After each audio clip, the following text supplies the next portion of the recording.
वासुदेवाय हरे परमात्मने प्रणतः क्लेशनाशाय गोविंदाय नमो नमः। बोलो बांके बिहारी लाल की जय, राधा रानी सरकार की जय। संबंध पूर्व श्लोक में भगवान ने बताया कि यज्ञ के लिए कर्म करने से संपूर्ण कर्म विलीन हो जाते हैं। साधकों की रुचि, विश्वास और योग्यता की भिन्नता के कारण साधन भी भिन्न भिन्न प्रकार के होते हैं। इसलिए अब आगे के 7 श्लोकों में भगवान भिन्न भिन्न प्रकार के साधनों का यज्ञ रूप से वर्णन करते हैं। ब्रह्मार्पणम ब्रह्मा हर्वि ब्रह्माग्नौ ब्राह्मणाहुतम ब्रह्मोपतेन गंतव्यम ब्रह्म कर्म समाधिना। यज्ञ में आहुति मुख्य होती है। वह आहुति तब पूर्ण होती है जब वह अग्नि रूप ही हो जाए, अर्थात हव्य पदार्थ की अग्नि से अलग अलग सत्ता ही न रहे। इसी प्रकार जितने भी साधन हैं सब साध्य रूप हो जाएं, तभी वे यज्ञ होते हैं। जितने भी यज्ञ हैं उनमें परमात्मा तत्व का अनुभव करना भावना नहीं है, प्रत्युत वास्तविकता है। भावना तो पदार्थों की होती है। जिन यज्ञों का इन 24 श्लोकों में, इन 24वें श्लोक से 30वें श्लोक तक जिन यज्ञों का वर्णन किया गया है वे सब कर्मयोग के अंतर्गत हैं। कारण कि भगवान ने इस प्रकरण के उपक्रम में भी तत्ते कर्म प्रवक्ष्यामि यज्ञात्वा मुख्येषु शुभात् ऐसा कहा है।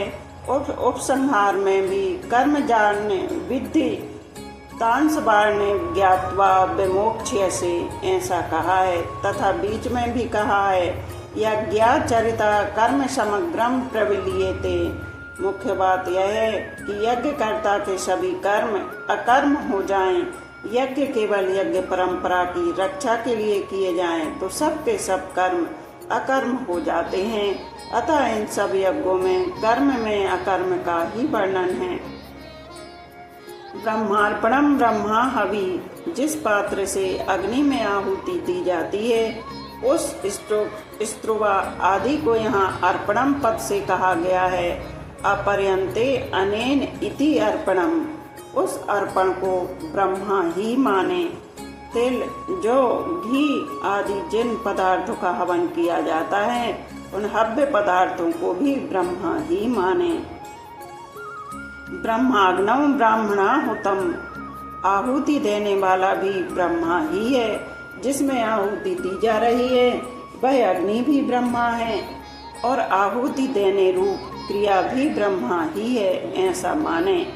ब्रह्म कर्म समाधिना, जैसे हवन करने वाला पुरुष स्त्रुवा हवि अग्नि आदि सबको ब्रह्मा का ही स्वरूप मानता है, ऐसे ही जो प्रत्येक कर्म में कर्ता करण कर्म और पदार्थ सबको ब्रह्म रूप ही अनुभव करता है, उस पुरुष की ब्रह्मा में ही कर्म समाधि होती है, अर्थात उसकी संपूर्ण कर्मों में ब्रह्म बुद्धि होती है।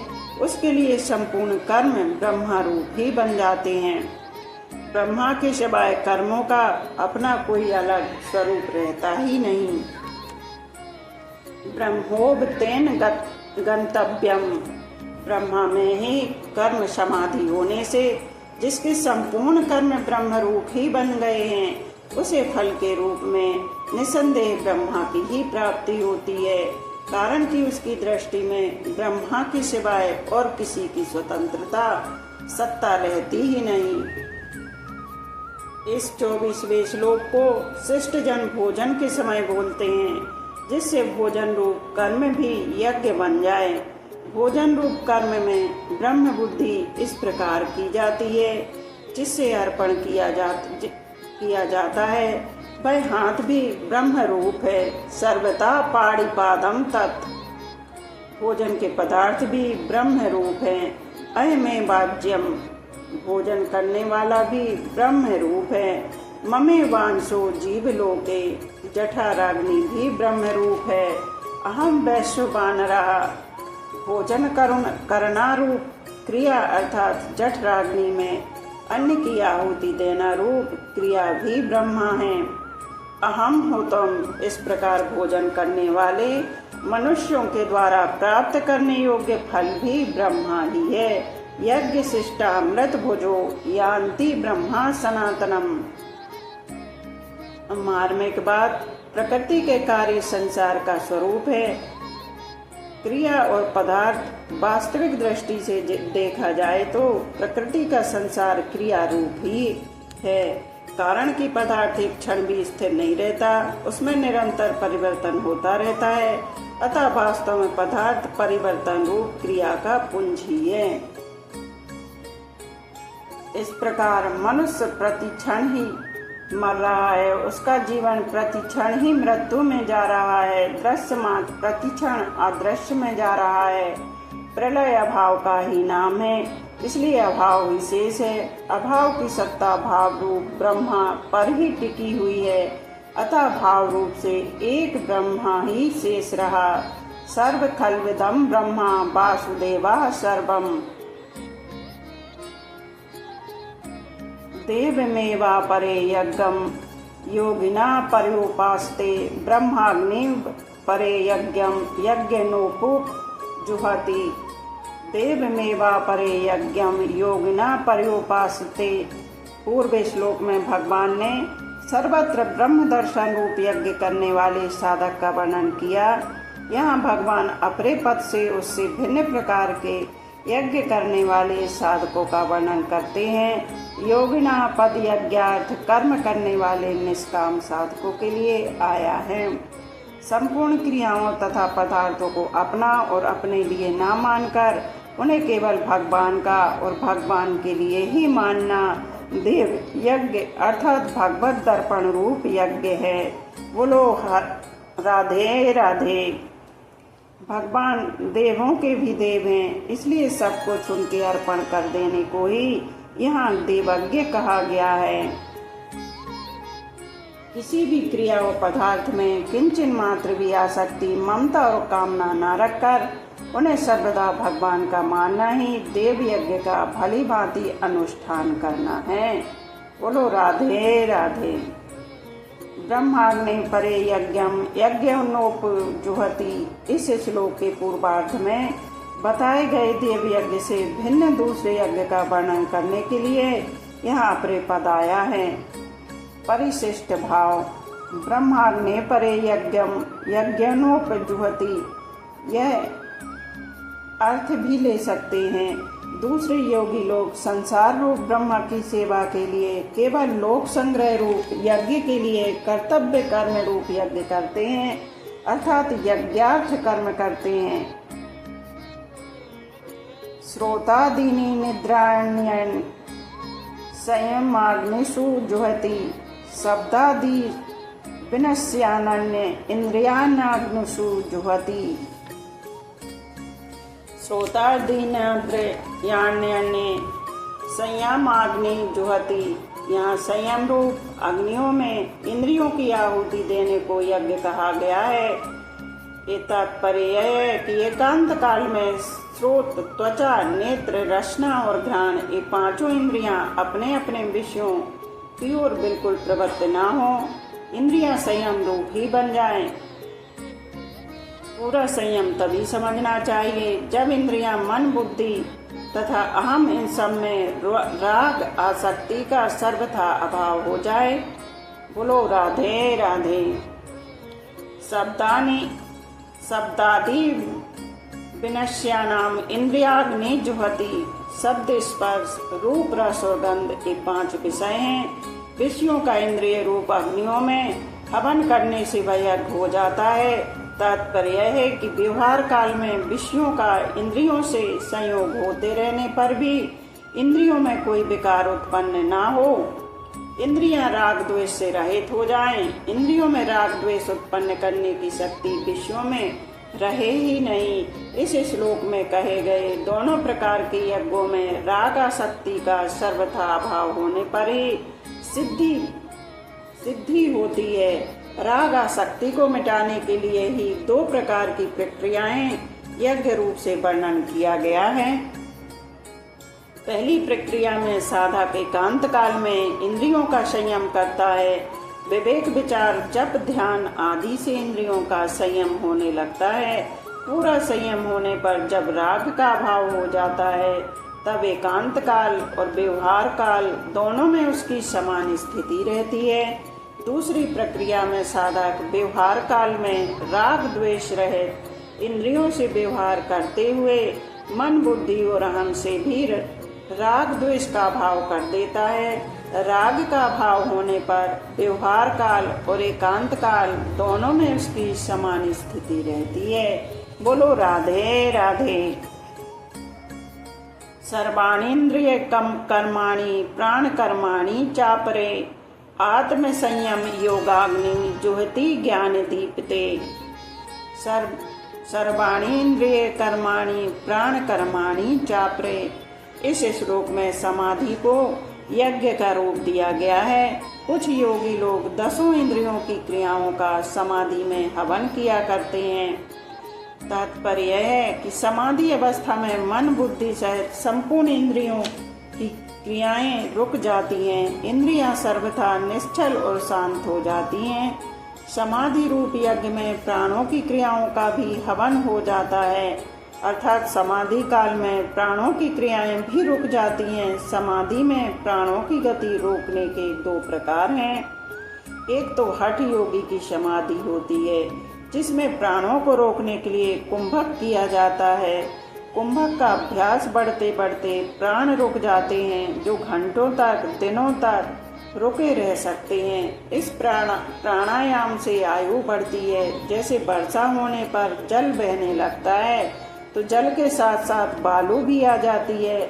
उस बालू में मेंढक दब जाता है। वर्षा बीतने पर जब बालू सूख जाती है तब मेंढक उस बालू में ही चुपचाप सूखे हुए की तरह पड़ा रहता है। उसके प्राण रुक जाते हैं। पुनः जब वर्षा आती है तब वर्षा का जल ऊपर गिरने पर मेंढक में पुनः प्राणों का संचार होता जाता है और वह टर्राने लग जाता है।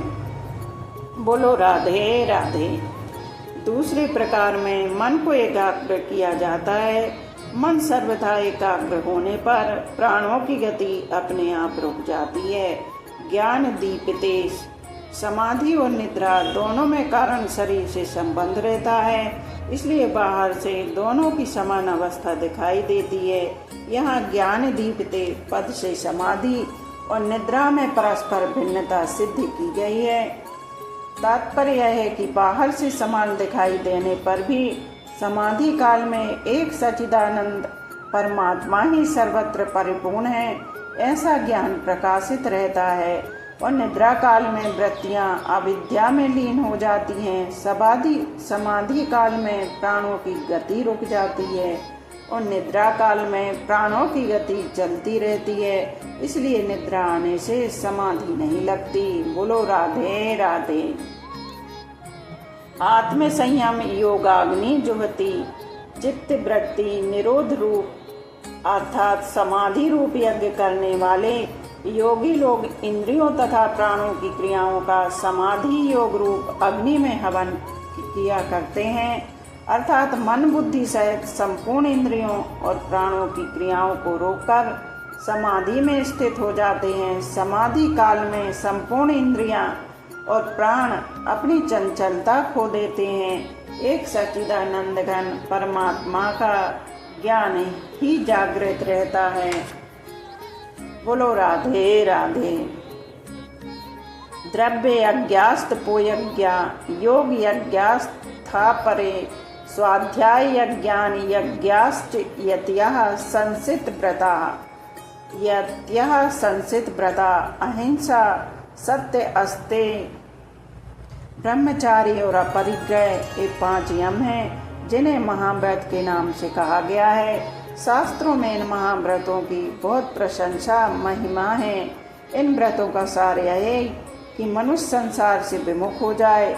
इन व्रतों का पालन करने वाले साधकों के लिए यहाँ संसित व्रता पद आया है। इसके सिवाय इस श्लोक में आए चारों यज्ञों में जो पालनीय व्रत अर्थात नियम हैं, उन पर दृढ़ रहकर उनका पालन करने वाले भी सब संसित व्रता हैं।